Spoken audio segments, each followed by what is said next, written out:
केंद्रीय मंत्री निर्मला सीतारमण ने 2024 का बजट पेश कर दिया है। यह बजट जो है एक अंतरिम बजट होती है। अंतरिम बजट कहने का मतलब होता है जो भी सरकार रहती है वो चुनाव से पूर्व एक बजट को पेश करती है, जो एक छोटा संक्षिप्त बजट होता है। यह पूर्ण बजट नहीं होता है, एक छोटा और संक्षिप्त बजट होता है।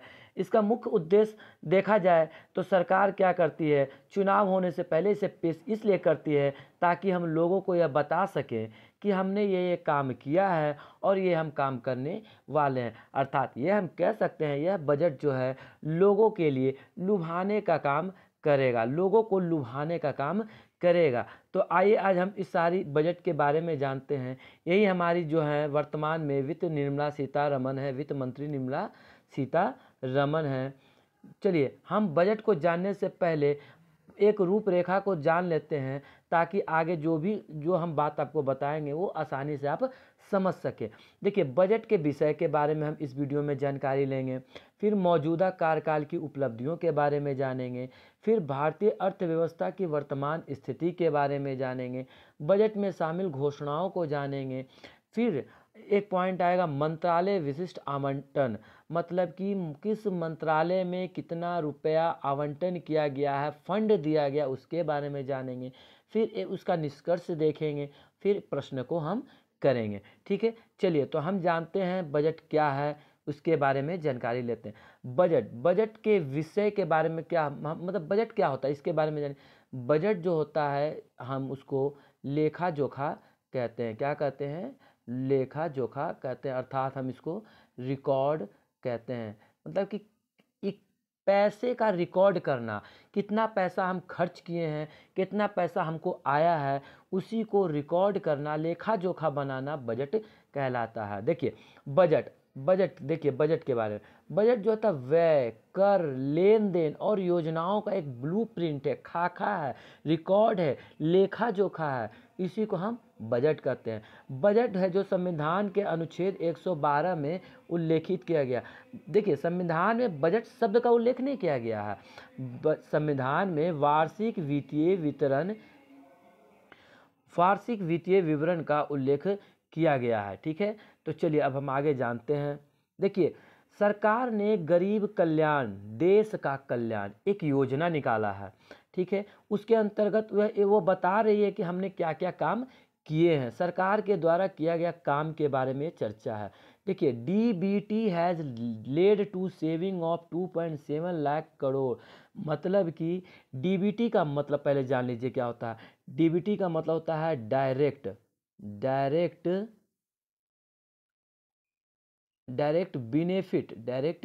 बेनिफिट ट्रांसफ़र, मतलब कि जो भी सरकार के द्वारा जो भी योजना के लिए, जो भी काम के लिए लोगों को पैसा दिया जा रहा है वो डीबीटी के माध्यम से दिया जा रहा है, अर्थात उनको डायरेक्ट खाते में दिया जा रहा है। यह इस योजना के लाने से सरकार को 2.7 लाख करोड़ की बचत हुई है। सरकार ने मल्टी डायमेंशनल पॉवर्टी के लिए 25 करोड़ लोगों को दिया है पैसा, कि ताकि वो अपना लाइफ लिविंग स्टैंडर्ड को बढ़ा सके, हेल्थ को अच्छा कर सके। एजुकेशन के लिए सरकार ने 25 करोड़ रुपया लोगों को दिया है। फिर देखिए सरकार ने जो एक है 78 लाख जो है street vendor under PM Svanidhi, मतलब कि पीएम स्वनिधि एक योजना है जिसके अंदर सरकार ने गली में या रोडों पर, या जो रेड़ी लगाते हैं, जो दुकान लगाते हैं फल के, सब्जियों के, या जो छोटे मोटे व्यापार रोजगार करना चाहते हैं, उनको 78 लाख रुपया जो फंड दिया है सरकार ने, कि ताकि लोग इससे अपने घर को चला सकें। फिर देखिए यूथ एम्पावरमेंट का बात किया है सरकार ने इस बजट में, कि हमने 1.4 करोड़ यूथ को जो स्किल कौशल उन्हें हमने सिखाया है। क्या किया है? कौशल स्किल, मतलब कि वो टेक्निकल कौशल जो हो गया उन्हें सिखाया है। फिर क्या क्या है? फॉस्टरिंग, फिर उसके बाद 43 करोड़ जो है सेक्शन पीएम मुद्रा योजना के अंतर्गत 43 करोड़ रुपया इन लोगों ने, सरकार ने दिया है। सरकार ने दिया है। फिर उसके बाद देखिए सरकार का कहना है कि 2014 में 16 आईआईटी थे, कॉलेज थे, जो 2023 में वो 16 से बढ़कर 23 हो गए हैं। फिर उसके बाद आईआईएम्स अस्पताल के स्थापना मतलब कि उन्होंने खोला है। 2014 में मात्र 7 थे और 2022 में अब टोटल 22 आईआईएमएस हो गए हैं।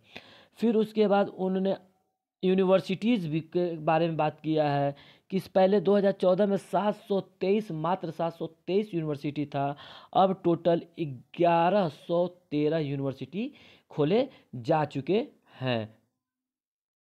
अब देखिए सरकार ने क्या किया है। फिर उसके बाद केंद्रीय बजट में जो फार्मर के जो वेल के फार्मर के लिए एक बारे में बतलाया है कि फार्मर के लिए हम लोगों ने क्या किया है। देखिए 11.8 करोड़ फार्मर जो है वह पीएम किसान योजना के अंतर्गत लाभ उठा रहे हैं। सरकार का कहना है कि 11.8 करोड़ जो फार्मर हैं वह पीएम किसान योजना के तहत योजनाओं से लाभ उठा रहे हैं। फिर फसल बीमा योजना के तहत 4 करोड़ लोगों को छूट दिया गया है या उन लोगों को फसल बीमा योजना दिया गया है। फसल बीमा योजना के उनको दिया गया, जैसे कहने का मतलब बाढ़ हो गया या जो भी सूखा पड़ गया है उसके लिए इतना पैसा 4 करोड़ लोगों को फंड दिया गया है। फिर सरकार का कहना है कि 1361 मंडी को ऑनलाइन पोर्टल पर लाया गया है ताकि वो व्यापार जो कर सकें, वो क्या कर सकें, व्यापार को कर सकें। फिर सरकार ने क्या किया है, नारी शक्ति के बारे में बतलाया है। इस बजट में भी सरकार ने नारी बजट के बारे में भी इस बजट में बात किया है। जैसे 30 करोड़ जो है मुद्रा योजना लोन्स, अच्छा 30 करोड़ लोगों वोमेंस को मतलब कि व्यापार करने के लिए 30 करोड़ लोगों को क्या किया है, फंड दिया है, रोजगार दिया है। फिर उसके बाद सरकार का कहना है कि ये जो क्या कहते हैं जो फीमेल हैं वह 10 सालों में 28% एजुकेशन में डेवलप मतलब कि वृद्धि किया है, इंक्रीज किया है, मतलब शिक्षित हुई हैं। ठीक है। सरकार का तीसरा पॉइंट है जो नारी शक्ति में कि महिलाएं जो हैं 43% स्टीम कोर्स में वो भाग ली हैं। मतलब कि उन्हें प्रोत्साहन दिया गया है कि आप मतलब कि इस योजना के अंतर्गत आप लोग सम्मिलित होइए और ज़्यादा से ज़्यादा अपने स्किल को डेवलपमेंट कीजिए। 83 लाख लोगों को लखपति दीदी के अंतर्गत 1 करोड़ दिया गया है, 1 करोड़ दिया गया है। उसके बारे में बताया गया है नारी शक्ति बजट में। देखिए उसके बाद जो है सीएडी का जो परसेंट है जीडीपी में वह पिछले कई वर्षों के बाद अब धीरे धीरे डाउन होता जा रहा है। सरकार का ये कहना है कि मतलब इसमें अच्छी खासी हमें जो वृद्धि देखने को मिल रही है, मतलब कमी आने से क्या हो रहा है, विकास हो रहा है। फिर देखिए सबसे बड़ी बात यहाँ देखिए कितना अच्छा मजाक है, डिक्लाइनिंग अनएम्प्लॉयमेंट रेट। सरकार के अनुसार जो है वह अनएम्प्लॉयमेंट रेट जो है कम होता जा रहा है। मतलब उनके हिसाब से बजट के अनुसार से यह एक अच्छा पॉजिटिव साइन है। क्या है, पॉजिटिव साइन है कि अनएम्प्लॉयमेंट जो कम हो रहा है। अरे कहाँ कम हो रहा है, ये सरकार जो है देखिए अपने बजट में पेश किया है। एम्प्लॉयमेंट, बेरोजगारी कम हो रही है। हमको तो समझ में नहीं आ रहा है निर्मला सीतारमन को क्या दिखा है कि एम्प्लॉयमेंट, अरे और कुछ बोल देते तो हम मान लेते चलिए हटाइए, लेकिन बेरोजगारी का बात की है केंद्रीय बजट में। ये लुभाने के लिए, बच्चों को लुभाने, स्टूडेंट को लुभाने के लिए जो रेलवे में वैकेंसी सिर्फ 6 साल में 5000 दिए हैं उन यही अनएम्प्लॉयमेंट की बात कर रही है, देख लीजिए आप लोग। फिर उसके बाद देखिए, उसके बाद देखते हैं हम लोग, उसके बाद हम लोग देखेंगे। देखिए rise in average monthly gross GST collection, मतलब कि जो ग्रॉस है जो है वह नन प्रॉफिट हो रहा है, उसमें उन लोग को लग रहा है कि इसमें क्या हो रहा है, नन प्रॉफिट। फिर देखिए इसमें बात किया गया फॉल इन हेडलाइन इन्फ्लेशन, उसका भी कमी हो रहा है। ठीक है। चलिए अब हम जानते हैं सरकार के जो फंड कहाँ कहाँ ज़्यादा दे रहे हैं सरकार, उसके बारे में भी हम जानते हैं। देखिए सरकार जो है वह बोरोइंग ऑफ एंड अदर, मतलब कि कर्ज में जो है सरकार को बेनिफिट हुआ है। कहाँ से पैसे आ रहे हैं, कम्स फ्रॉम, मतलब सरकार को पैसे कहाँ से आ रहे हैं, ऋण से, जहाँ ऋण से आ रहे हैं कितना 28%, कितना 28%। फिर इनकम टैक्स से आ रहा है 19% सरकार को पैसा आ रहा है। फिर यूनियन एक्साइज ड्यूटीज़ से आ रहा है 5% सरकार को पैसा आ रहा है। फिर कॉरपोरेशन निगम से 17% का पैसा आ रहा है। फिर नॉन टैक्स रिसिप्ट से 7% आ रहा है। नॉन डेबिट कैपिटल रिसिप्ट से 1% और कस्टम्स से 4% आ रहा है। मतलब देखा जाए सबसे ज़्यादा भारत सरकार को पैसा कहाँ से आता है, तो ऋण से, कर्ज से आता है। कहाँ से आता है, कर्ज से सबसे ज़्यादा पैसा आता है। अब उसके हम आगे देखते हैं, ठीक है। अब देखिए रिसिप्ट ऑफ एक्सपेंडिचर, जो देखिए हम पिछले वीडियो में हम आपको इसके बारे में बता चुके हैं, राजस्व आय क्या होता है, राजस्व व्यय क्या होता है, फिर रिसिप्ट आय क्या होता है, रिसिप्ट व्यय क्या होता है, इन सभी के बारे में हम आपको बता चुके हैं। आप उस वीडियो को हमारे लिंक में, हम आपको लिंक में उस वीडियो को दे देंगे, आप उसे ज़रूर देखें, ठीक है। अब हम आगे बात करते हैं इसमें क्या, देखिए सरकार जो है नेट जीरो की बात कर रही है कि हम जो नेट जीरो 2070 तक कर देंगे। केंद्रीय बजट में सरकार ने नेट जीरो की बात कही है, 2070 में हम नेट जीरो कर देंगे। जैसे कि देखिए विंड एनर्जी, पवन ऊर्जा के बारे में बात कर रही है कि हम उसको लाएंगे, उस पर हम जोर देंगे। फिर उसके बाद कोल ग्लासिफिकेशन एंड लिक्विफैक्शन कैपेसिटी के बारे में बात कर रही है सरकार, मतलब कि क्या, कोयला गैस और तरलीकरण की क्षमता को वो क्या करेंगे, वृद्धि करेंगे। फिर सीएनजी और पीएनजी जो कंप्रेस्ड बायोगैस हैं उनका जो है उनकी बढ़ोतरी करेंगे। सरकार का ये देखिए अब आ रहा है कि हम ये बढ़ोतरी करेंगे। फिर क्या करेंगे, सौर ऊर्जा प्रणाली की स्थापना करेंगे और 300 देखिए यहाँ पर दिया है 300 यूनिट फ्री करेंगे, इलेक्ट्रिसिटी को पर मंथ फ्री करेंगे। हम क्या करेंगे, फ्री करेंगे। देखिए अगला क्या है, सरकार का योजना क्या आने वाला है उसके बारे में देखिए। सरकार क्या कह रही है, दूसरों देशों से भी हम निवेश लाने पर विचार करेंगे। Promotion of foreign investment of via bilateral investment, हम दूसरे देशों से भी निवेश करने का करेंगे। फिर उड़ान योजना के माध्यम से बड़े बड़े हवाई अड्डों खोलने का विचार करेंगे। जो छोटे हवाई अड्डे हैं उनको हम बड़ा करने का विचार करेंगे। फिर छोटे शहरों में मेट्रो ट्रेनों की सुविधा की जाएगी। जैसे अभी बड़े शहरों में दिल्ली, मुंबई, कोलकाता में आप देख रहे हैं मेट्रो ट्रेन की सुविधा है, तो हम क्या करेंगे, छोटे छोटे जो शहर हैं वहाँ भी मेट्रो सुविधा की हम मेट्रो चलाने की हम सुविधा शुरू करने वाले हैं। देखिए अब सरकार क्या है ना, सरकार क्या करने वाली है, सरकार अब हेल्थ पर भी ध्यान देगी। सरकार क्या कर रही है कि encourage cervical cancer vaccination of girls 9 से 14 ईयर्स तक, जो भी बालिकाएं हैं उनको वैक्सीनेशन के लिए प्रोत्साहन, मतलब कि प्रोत्साहन कर रही हैं कि वो करवा लें, हेल्थ के प्रति अपना ध्यान दें, वैक्सीनेशन करवाएं। फिर सक्षम आंगनबाड़ी का जो है वो ज़्यादा से ज़्यादा खोलने का प्रयास किया जाएगा और आंगनबाड़ियों में सुधार करवाने का प्रयास का सरकार करेगी। सरकार करने वाली बेहतर पोषण व्यवस्था उपलब्ध करवाएगी आंगनबाड़ी में। फिर आरंभिक देखभाल और विकास के लिए आंगनबाड़ियों में जो भी दीदी लोग हैं उन्हें प्रशिक्षित करेंगी। फिर इंद्रधनुष कहाँ गया, मिशन ऑफ इंद्रधनुष का मतलब होता है वैक्सीनेशन। क्या होता है, वैक्सीनेशन, मतलब कि टीकाकरण। क्या होता है, टीकाकरण मतलब कि जो भी महिलाएं, जो भी बालिकाएं हैं, जो भी शिशु हैं उनको टीकाकरण पर जोर देना कि ताकि भविष्य में आने वाले कोई भी बीमारी हो उनसे वो सुरक्षित हो सकें। चलिए अब हम देखते हैं कि जो सरकार है वह किस किस मंत्रालय में कितना फंड दे रही है। मिनिस्ट्री ऑफ डिफेंस को देखिए 6.2 दे रही है, मिनिस्ट्री ऑफ डिफेंस में 6.2 लाख करोड़ रुपया दे रही है। मिनिस्ट्री ऑफ रोड ट्रांसपोर्ट और हाईवे में 2.78 लाख करोड़ रुपया दे रही है। मिनिस्ट्री ऑफ रेलवे को फंड दे रही है 2.55 लाख करोड़ रुपया दे रही है।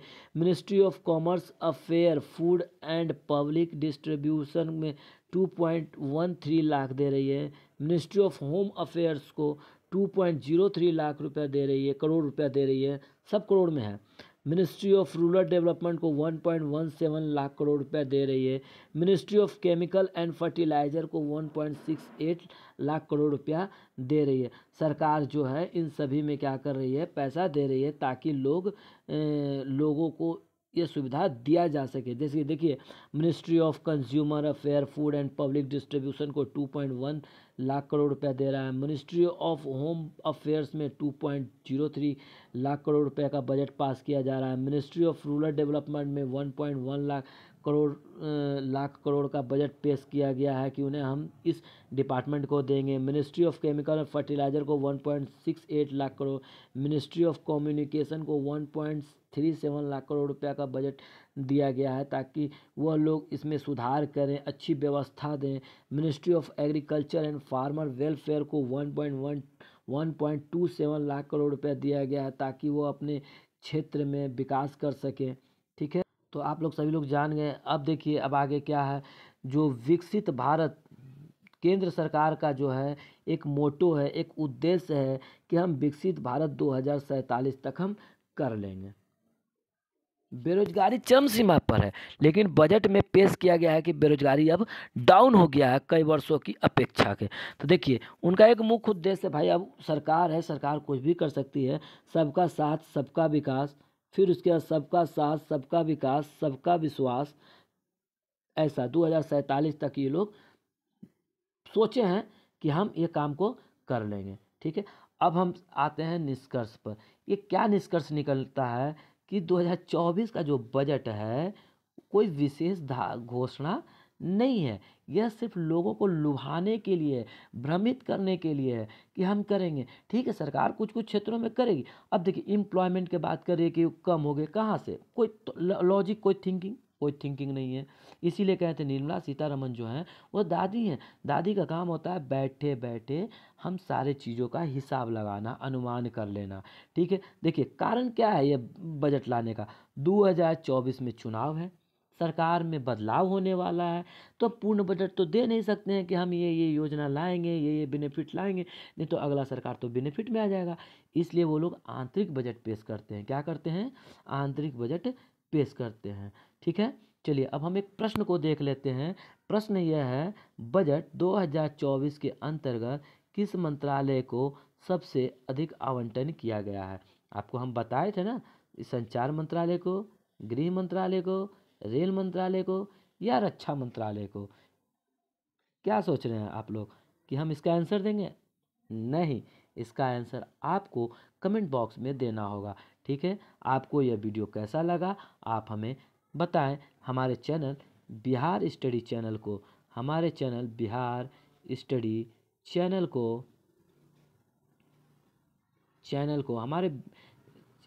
हमारे चैनल बिहार स्टडी चैनल को लाइक, शेयर और सब्सक्राइब करना ना भूलें। ठीक है, all the best, love you all of you, bye bye, take care, bye bye, thank you.